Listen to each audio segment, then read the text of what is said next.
Assalamualaikum class, hope you're all fine and safe.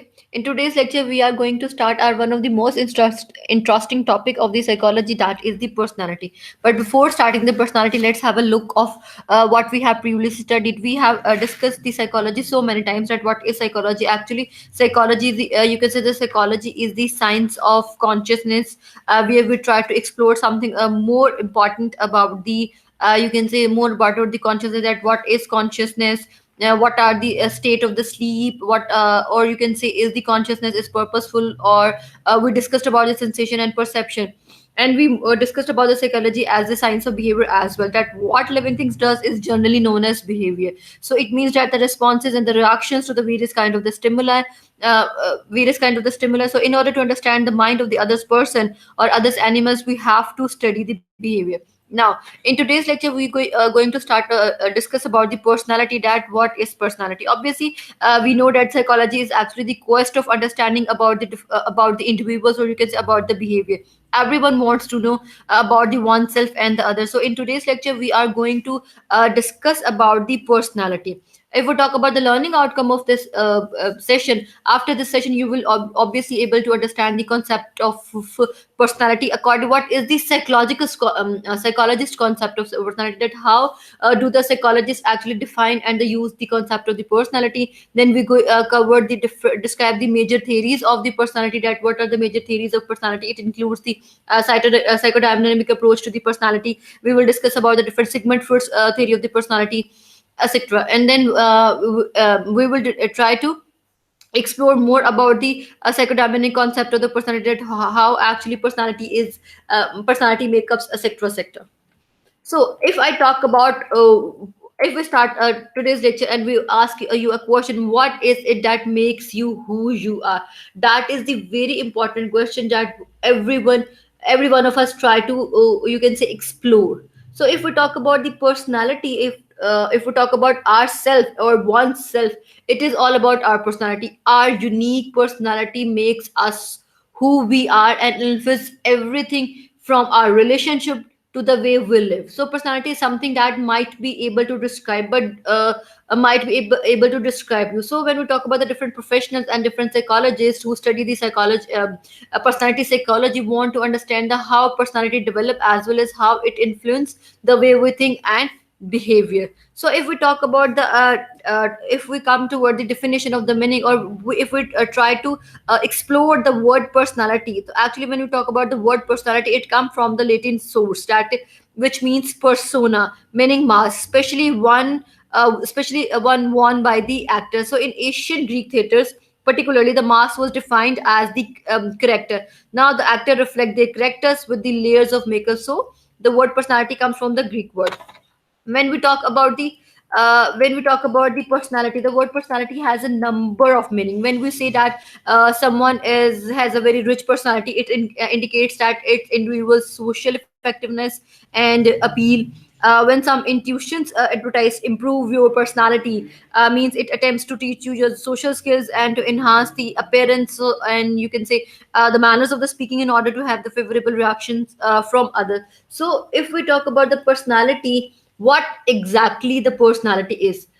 Personality is actually you can say it is a unique set of the characteristics, or it is, you can say that it is the characteristics, your pattern of thoughts, your feelings, your behavior that make up you as a person, as a individual. So, if we talk about the types of personality, generally, according to the psychologists, there are the two type of personality. Usually, the behavior is referred as the public personality, which means how other observe the individuals. So, public personality includes the expressive features and the mannerism and your general attitudes, etc. The way one react to the threatening situation, or you can say the attitude one expresses, and much more. So when we talk about the public personality, it is what we actually show in a public. It is all about our it is all about, you can say कि, or our mannerism. It's all about our expression, that how we actually express ourselves in a public. Then comes toward the private or you can say private personality, that refers to your hidden part. This is what Sigmund Freud refers. Signal, according to you can say, if we talk about the private personality, it includes all the fantasies, all your thoughts, all your dream, or your experiences. That might be your childhood experiences, or your somewhat embarrassing wishes, your dreams, and very special memories that one does not want to share. So the thoughts and the ideas that come to individual's mind while you can say while waiting for a bus, or you can say during the morning walk, these all the part of your private personality.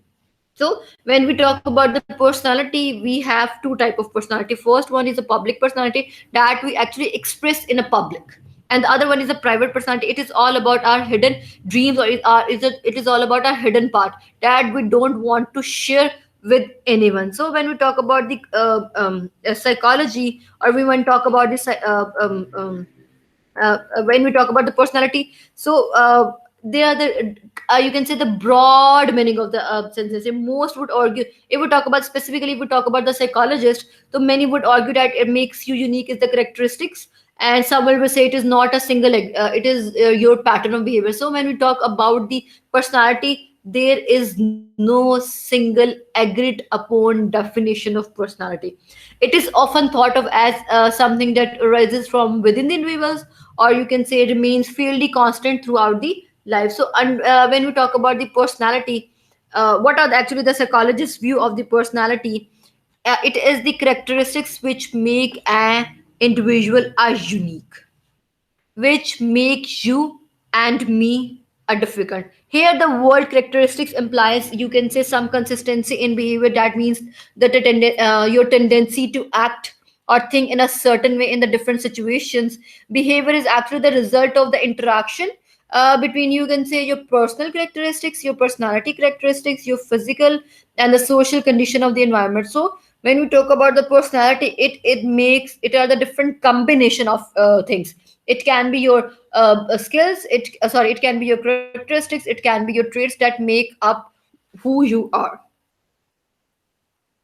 So if we talk about the different definitions of psychologists, they are the different. We have the different definitions of different psychologists. The first one is, according to the J.P. Gulfield, the person's unique pattern of trait. Here, the word important is trait. When we talk about the trait, trait is something that is with inherited. So, if we talk about the person's unique pattern of traits, it means Goldfield actually proposed the nature view. That is actually the proponents of the nature view that say there are the certain characteristics we have in when we born. So these characteristics actually make up as who we are. Next, if we talk about the more detailed definition or the latest definition of personality, so here we are. A pattern of enduring characteristics that produce consistency and individuality in a given situation. Here should we focus on the enduring characteristics, consistency, and individuality. When we talk about the definition of if we talk about, or if we remember the definition of learning, in the definition of learning we talk about the enduring characteristics, or we talk about the enduring information. So when we talk about your personality, that should be consistency. What does actually the consistency mean? Consistency is your doing things in a certain way. When whatever the situation is, there is your set pattern through which you are actually perform different functions. So when we talk about the personality, it is actually the unique pattern of enduring your psychological and your behavioral characteristics, by which each person can be compared and contrasted with the other people. So when we talk about the personality, there comes the individuality. This is what make everyone unique. If we have remember, no no two person have can exact same personality. Obviously not. We can have similar personality, but we can't have same personality. Maybe might be there possibility that we have this we share you or your brother and sisters or your siblings share few traits, but it is not possible that you actually 100% replication of or duplication of certain person.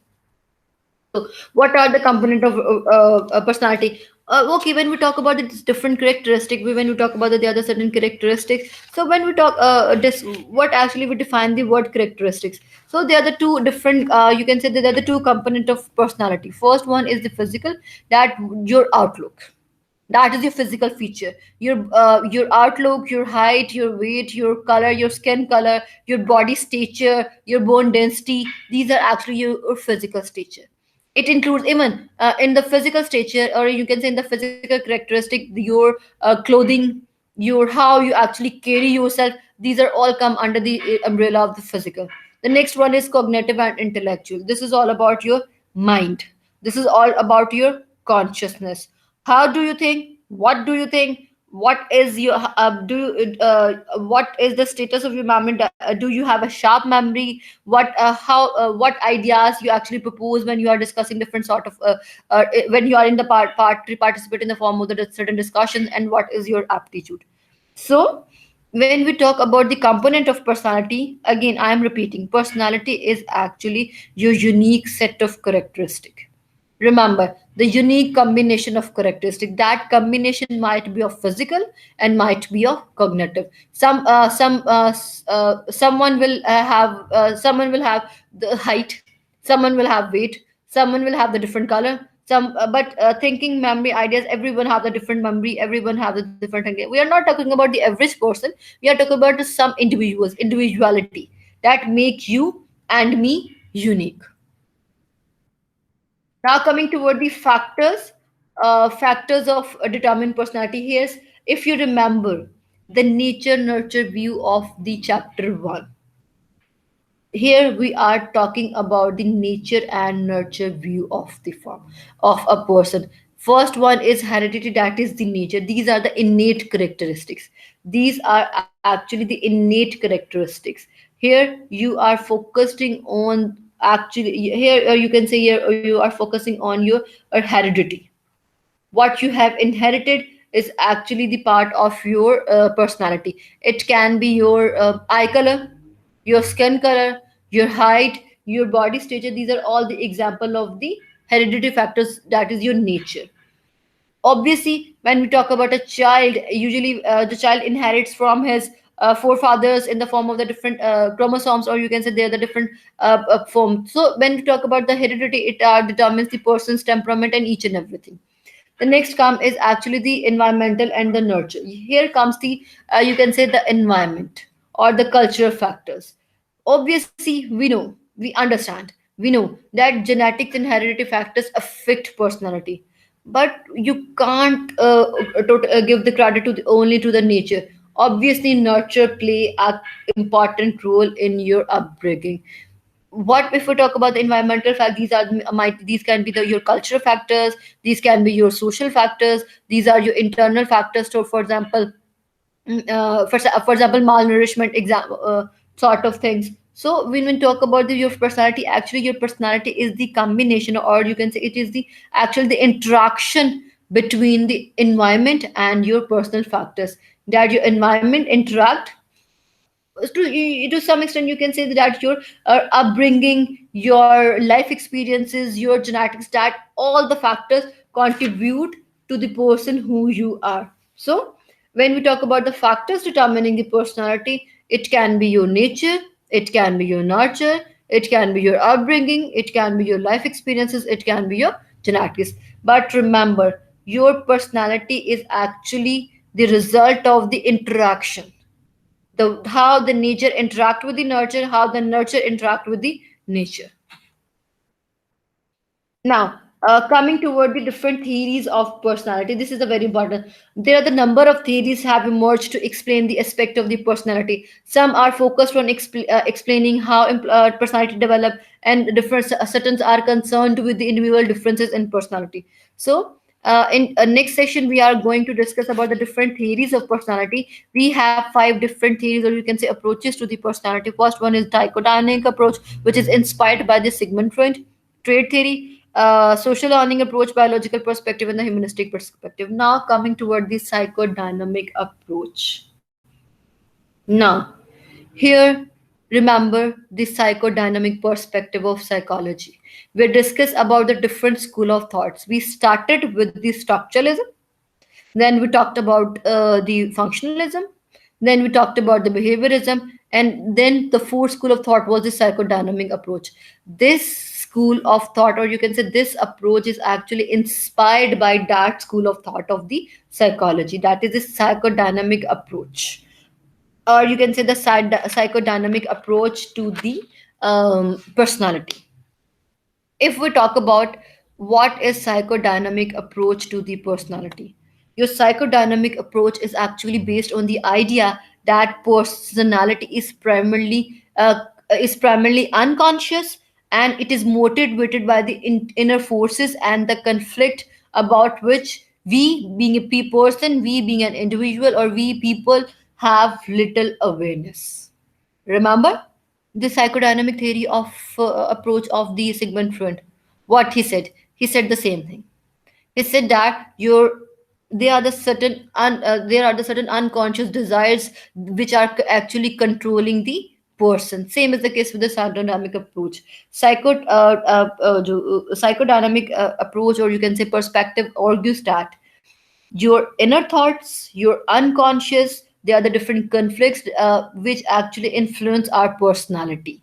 So man is actually not aware of these sort of the personalities.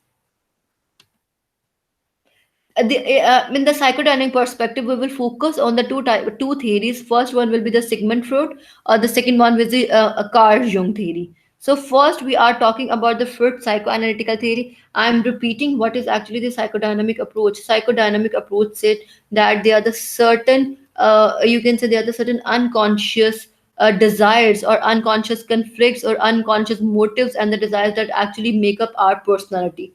These are the certain unconscious psychological processes. For example, your hidden wishes, your hidden part. And according to the psychodynamic approach, the one important premise is that your childhood actually play a very important role in shaping up your personality. So if we talk about the psychodynamic approach, remember the segment where we can't ignore when even we had there has a lot of criticism, but we can't psychology, or you can say the personality psychology, is nothing without psychoanalysis theory. So it is theory that is actually proposed by the Sigmund Freud. Okay, according to the Sigmund Freud, if we talk about the Sigmund Freud's theory of personality, it is the most comprehensive and you can say the influential theory of personality ever presented. Freud actually created the psychodynamic approach to the personality, which holds that they are the interplay. It's been interaction, that there is an interplay of the various unconscious psychological processes that determines our thought, our feeling, our behavior. So understanding personality requires exploring. That's important key. So when we talk about the Sigmund Freud theory, he said that understanding the personality actually requires exploring the consciousness, exploring the unconscious, and he developed a various method. If you remember the talking cure, if you remember the hypnotism, these are all actually the techniques proposed by the Sigmund Freud to understand someone's personality.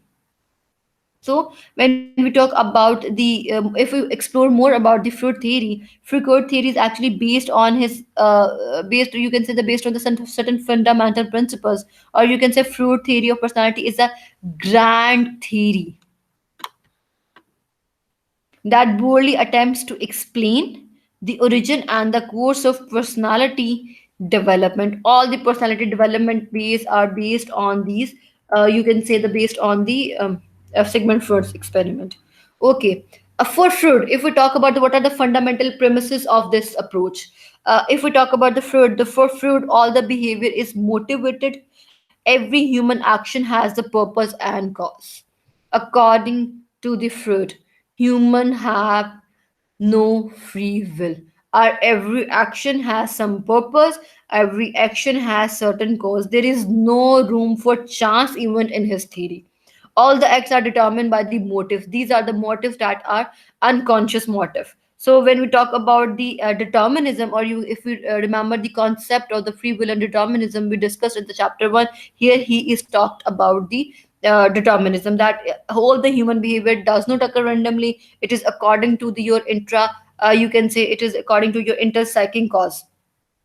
So intrapsychic causes means your unconscious desires and motives and the conflict between your unconscious desires. So what is the central idea of the Sigmund Freud's theory? According to the Sigmund theory, these your unconscious forces, the thing which are controlling your personality, is actually your unconscious forces that act as a determinant of the personality.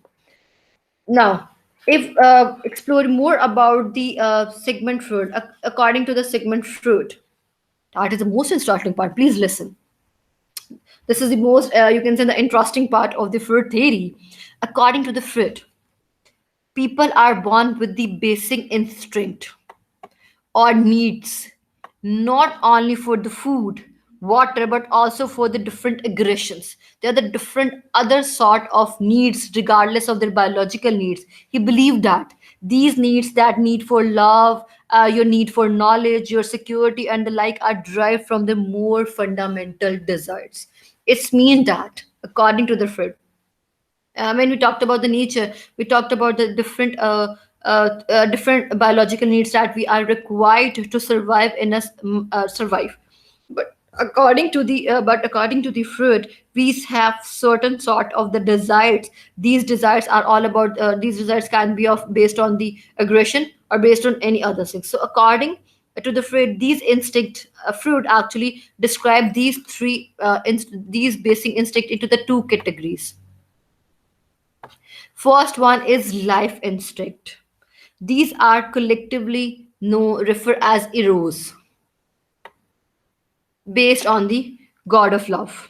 And the energy associated with them, he called is and libido. So if we talk about the life instinct, what actually Freud did? Freud equated the energy. You can say he actually associated the energy with the life instinct. According to the Freud, when a need arises, your energy is expended to satisfy it. Your energy, which he called libido, that is the word, that is actually the Greek word. So, according to the Freud, please listen. According to the Freud, he proposed that when a need arises, that libido energy is actually expended to satisfy it and prolongs the life. When all the needs are satisfied, when we are satisfied, the person will be in a state of minimal tension, or you can say need satisfaction. So, according to the Freud, these life instincts are actually causing a person as person. These are the positive energy in a person. If these needs are satisfied, if someone satisfy these needs, that will actually lead toward the need satisfaction, and the person will be become more positive. The next comes the death instinct. The dead ink is actually called the Thanatos. That is the Greek word name from the god of death. These, when we talk about the life instinct seeks to perpetuate life. But if we talk about the death instinct, it seeks to terminate it. What it actually means, that the death life instinct will lead you to the positivity, the death instinct would lead you toward the negativity, and there is actually a conflict in ourself, or you can say there's actually conflict that occur among us, which is causing our life and death struggle, and the result of that struggle actually define what we are going to become, or you can say what we are. So, according to if again I am repeating, according to the Freud, your life instinct is what that lead toward you the life. And if you talk about the dread instinct, these are the instinct that will leave, or you can do that will actually you can say move you or divert you toward the positivity. Okay. If the death instinct diverts inside suicide, masochism, etc., that is very important. If we talk about the death instinct, the importance When we talk about the conflict between the life and the death instinct, there is actually the direction. There is actually the direction which decides your personality. If you are working, or if you can say कि if you are if your death instinct diverts toward you, if you are pulled more toward the death instinct, you will there will be, you can say, negative thoughts, and these negative thought will lead toward you to the maybe to these thoughts of suicide, or you the masochism. Or if these you can say that these life threats were directed outward, it manifests yourself in the hatred, murder, cruelty, aggression. So according to the Freud, our aggression, our desires are prominent, or you can say our wishes are prominent among our desires. Through consciousness and the unconscious processes, these wishes affect our thoughts and behavior. I am repeating, I am again repeating. When we talk about the life instinct, or we talk about the eros, these deal with the basic survival, play, and the reproduction. These instincts are, you can say, are the essential for you sustaining the life of individual, as well the continuation of the species. So if we talk about, or when we talk about the so if in a short, you can say your life instinct are focused on the preservation of life, both of the individual and both of the species. These are the positive emotions such as love, affection, the pro-social actions, social cooperations are all associated with the life instinct. Or when we talk about the death instinct, these are believed that these are the instinct that will actually move you, will lead you toward the destruction, which can be resulted to the self harm in case of the suicide, or it can be of the others harm in case of the hate, murder, and the aggression.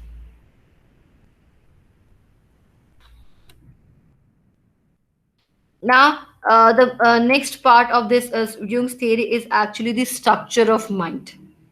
That is the structure of mind. कि how the structure of our mind is actually constructed. So, if we talk about the Sigmund Freud, or if we talk about the psychoanalytical theory, according to the Freud theory, our conscious experiences is only a small part of our psychological makeup, or you can say your experiences. You argue that obviously that much of our behavior is motivated by our different factors. So according to the Sigmund Freud, we have the three minds. They are the three elements of mind, or you can say they are the three parts of our mind, or they are the three types of mind. First one is the conscious mind.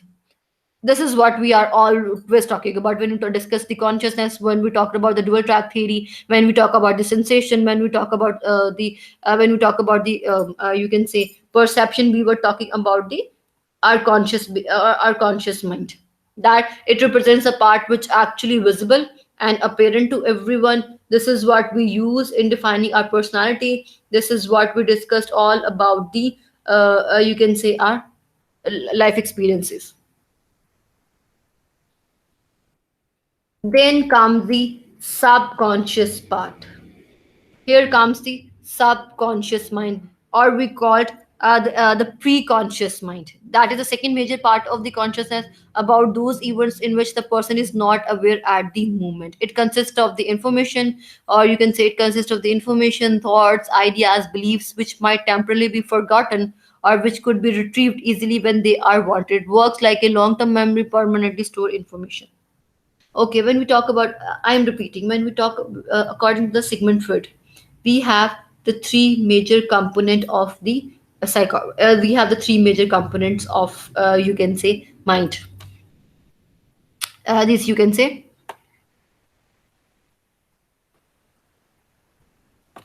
according to the Sigmund Freud, we have like a iceberg image. This iceberg image, what this is, what we have the conscious mind, that is the upper the surface. This is the most conscious part. This is the part we are most aware of.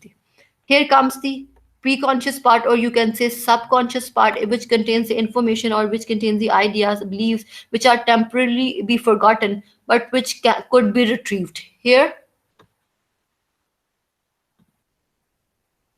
here the information is actually stored in your long term memory. If we talk about the memory, we have the three type of memory. First one is the sensory memory, the second one is the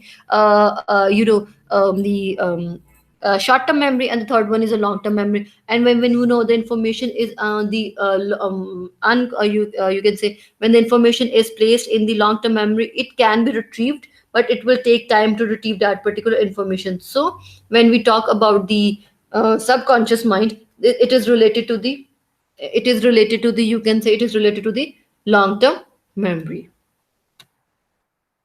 Then come the unconscious mind.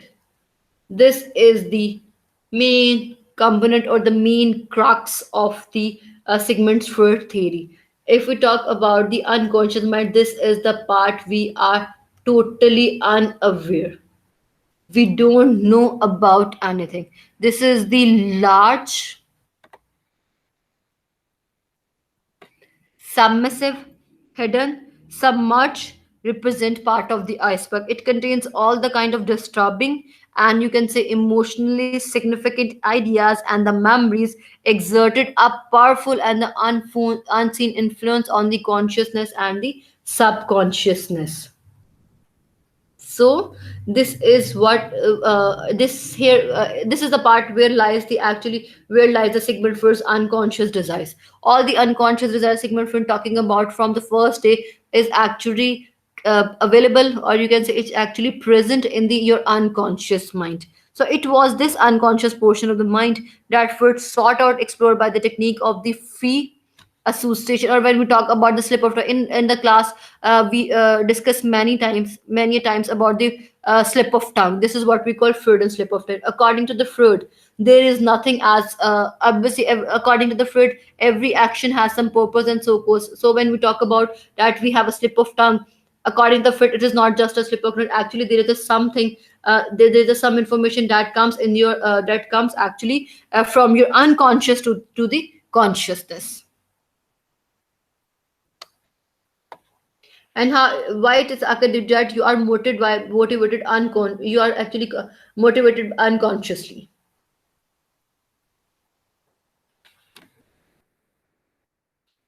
Now coming toward the structure of personality, if we talk about the what is the structure of personality, according to the Freud, our personality is the based on the three major portion or the three components of personality.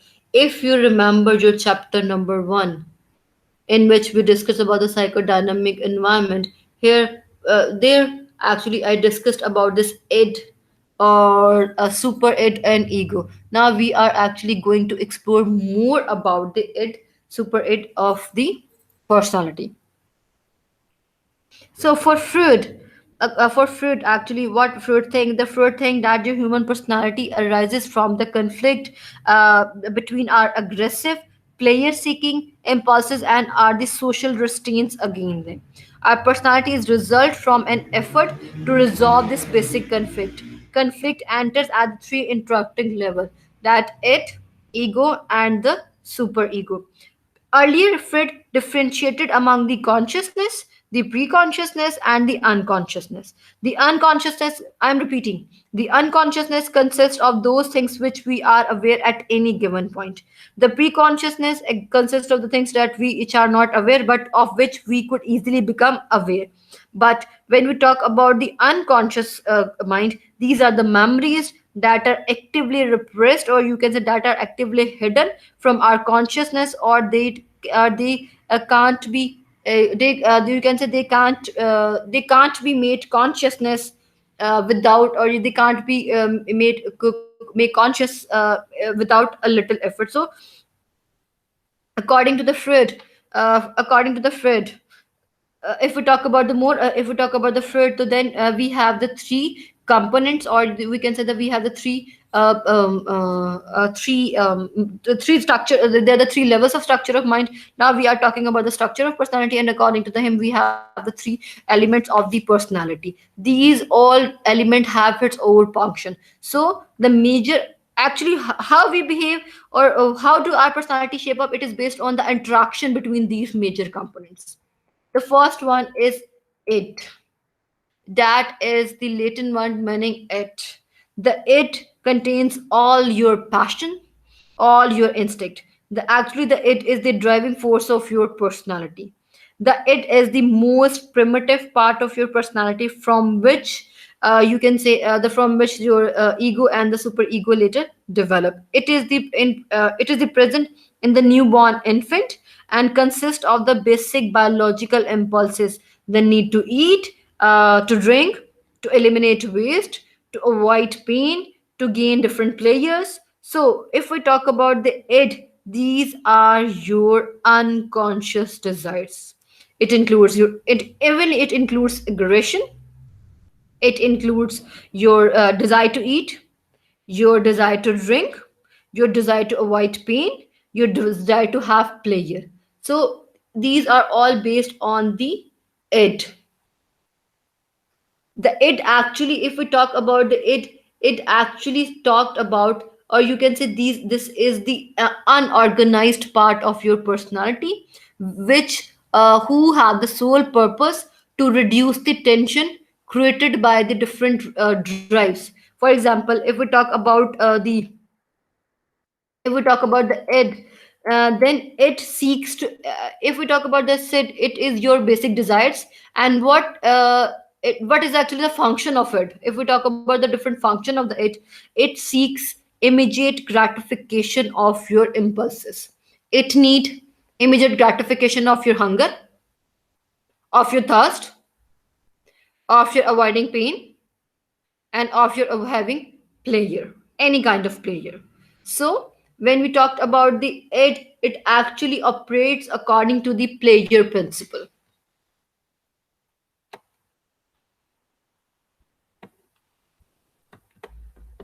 which governs it. The pleasure principles actually governs the it. What is actually the pleasure principle is, it the goal is to immediate reduction of the tension and the maximization of satisfaction. I am repeating. I am repeating. We are talking about the Freud. What actually Freud? What is the proposition of Freud? Freud said that according to the Freud, shaped up by the our personality is shaped up by the unconscious desire and the motives. These unconscious desires and motives actually try to control our personality. We have life instinct, we have death instinct, and our personality is actually, or you can say, our personality is actually the combination, or you can say the result of the interaction between these different components. Next we discuss about the structure of mind. We have the three structure of mind. First one is the conscious, and that is your shaur. Then subconscious, and that is your tahta shaur. And then we have unconscious, and this is what we called la shaur. Then we have the different structure of personality. The first one is it. What is it? It is actually the your most unorganized part of your personality. It is what we called you can say it is what we call, that is according to the Freud, that is a very interesting what he actually gave to this id, that is the your animalistic urges, your animal nature, your mammal's nature, your like your desire to have an immediate pleasure. So when we talk about the it seeks the instant gratification. But what it actually do, if we need something, he will go for it. So if these needs and wants are not met, the person become tense, anxious, and anxiety. Let's take the example. Suppose you are thirsty. Rather than waiting for the or you can say rather than waiting for your server to refill your glass of water, you just reach across the table and drank from your brother's water glass. This is what we called id, that you need immediate gratification. A hungry baby cried. That is actually the until he was fed. So so we have a lot of examples for the id. So suppose when you are stuck in the traffic and you want it or that you want your vehicle to move, enraged at the situation, You pulled your car onto the shoulder and spat forward, not caring that you are actually clipping people's side mirrors, or you tried to get ahead of the car in front of a. This is what the I guess is a very important, good example. That suppose you are in the traffic jam and you just want to go, and you just want to move from this traffic jam, and you are not even bothered to see what is happening and what will happen later. You just go and you clip your people's side mirrors, etc., etc. So suppose when you are hungry, you ate your sorry when you are hungry, you can eat your sister's cake, your brother's cake, without his or her permission. So these are what we call it. That you it based on the it works on the immediate gratification. You just need your immediate. You need the satisfaction of food on the immediate basis, without any delay or without any you can say anything. Then comes the ego. Actually, when we talk about the ego, it is a second part of the personality which is evolved from the it. The ego word meaning is actually I. Here comes the I. It can also be translated as self. The ego, a new part of personality, develops when the child learns to consider the demands of reality. Here we are talking about the demands of the reality, as impulses cannot be gratified immediately, or the certain impulses may elicit punishment. When we talk about the it is based on, again I'm repeating, it is based on the impulses. Your first thought, without considering any situation. You are hungry, you want food, and you will go for the food. You are thirsty, you don't have water, you will go for the water. These are the it. So when we talk about the ego actually deals with the reality.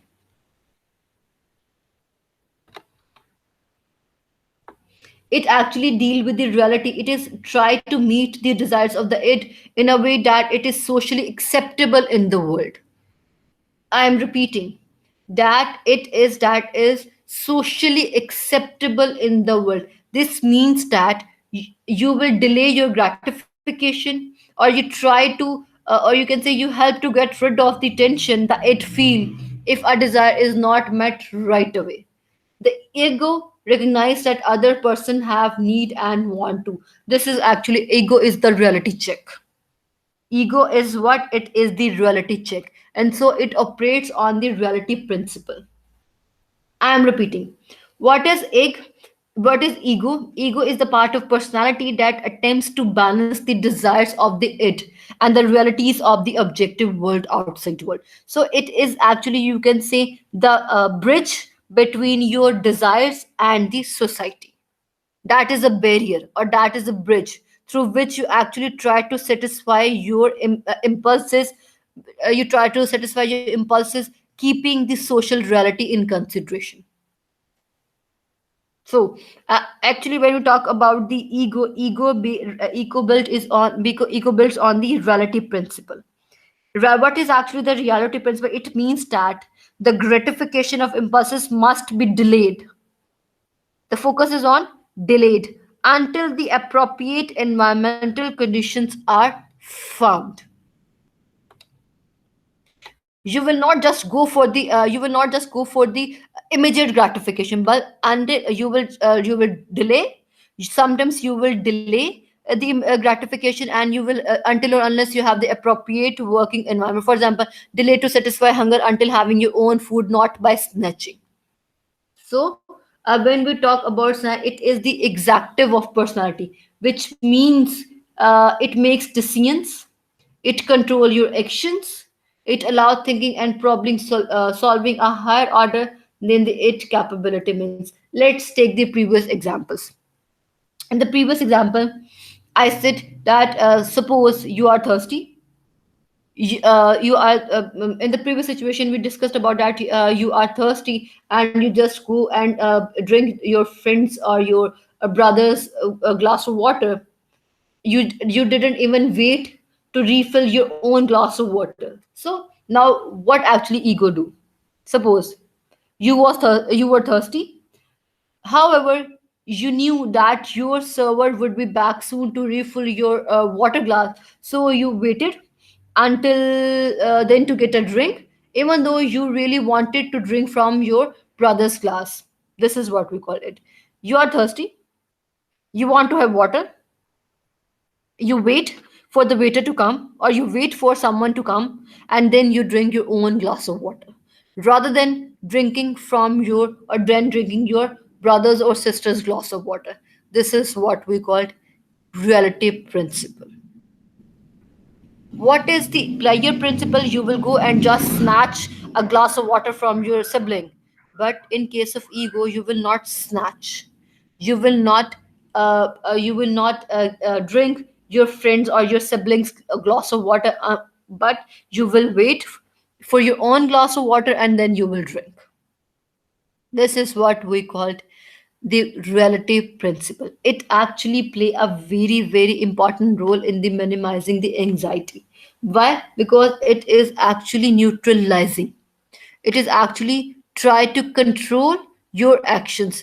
That is a very good example that fruit believe that it is like a horse, whereas ego is like a rider. You try to satisfy, ego actually tries to fulfill the desires of the id while protecting the people from the harm that might result if they might become aware of their id impulses.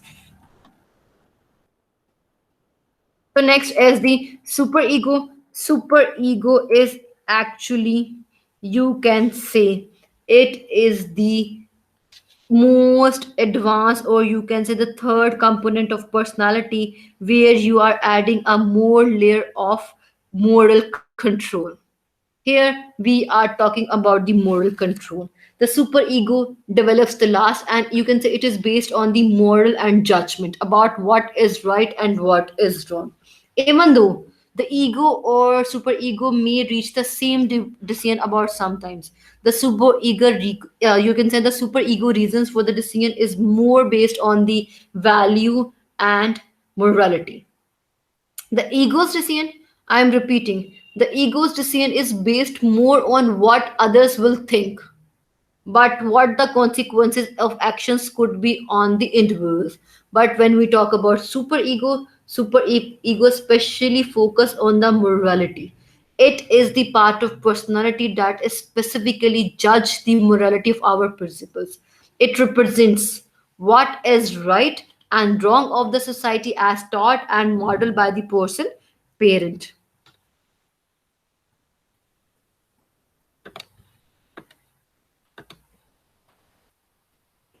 This is when okay. What is it? It is your animalistic urges. What is ego? Ego is just reality check to your animalistic urges. And what is super ego? Super ego is actually the morality of your behavior. It include your conscience. It talk about your zamir, which prevent us from behaving in a morally improper way by making us, you can say, guilty if we do something wrong. So superego actually help us to control the impulses coming from the id, making our behavior less selfish and the more virtuous. Clear? Again, I'm repeating. When we talk about the it is all about your, and you can say instinct of your animalistic instinct. Ego is all about your reality check, and the superego is all about morality. Let's take the example, the previous example. Suppose you are thirsty. I'm continuing with the same example. Suppose you are thirsty and you want a glass of water. You knew you could steal. You can say suppose. Okay, let's take the, or you can say change the example. Okay, think about. Let's take the example of a girl, a girl which is working as a cashier in someone bank. She knew that she could steal the you can say she could steal the supplies from the work and no one would know about it. However, she knew that stealing is actually wrong, so he decides not to take anything even though she would probably never get caught. This is what we call morality. We know what is right and what is wrong, but we try to follow the right thing. This is what we call super ego. Okay, so if we talk about the id, ego and the superego, it works together to create human behavior. The it creates demands, the ego adds the need for the reality, and the superego adds morality to the action which is taken. Even though the each of element make up the human behavior, they also constitute some of our favorite, there are some favorite things we are actually doing in the character. So when we talk about the Freud theory, or when we talk about the different theories, or you can say the theories of correct theories, or the the characteristics of the personality, it is all about the Freud. We were talking about the psychodynamic perspective. What is psychodynamic perspective? We talk about this psychodynamic, and we know that psychodynamic is based on your unconscious desires. Or then we discuss about the personality, the three elements of personality. First one is it, that it is actually the yours, you can say your animalistic urges. Ego is your reality check, and the when we talk about the superego, it includes your consciousness. It could talk about the morality principles. That morality principle, your conscious emotions, your aggression. It actually try to control your emotions. If you have a strong superego, you will be a perfect person. You will be a perfect person. But if you have the weak superego, you might be a result as a criminal. So if we talk about the if we conclude, or you can say if we conclude this a complete topic, that it is, I want to do that now. The focus is on now. What? Why now? Because it actually need the immediate satisfaction of their need. It needs, seeks to immediate satisfaction. Superego actually based on morality, and the ego is which make the combination between it and the superego.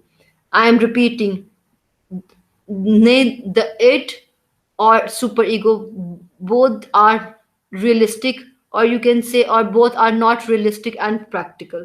Neither the it nor superego are realistic or practical, in that they do not consider the realities imposed by the society.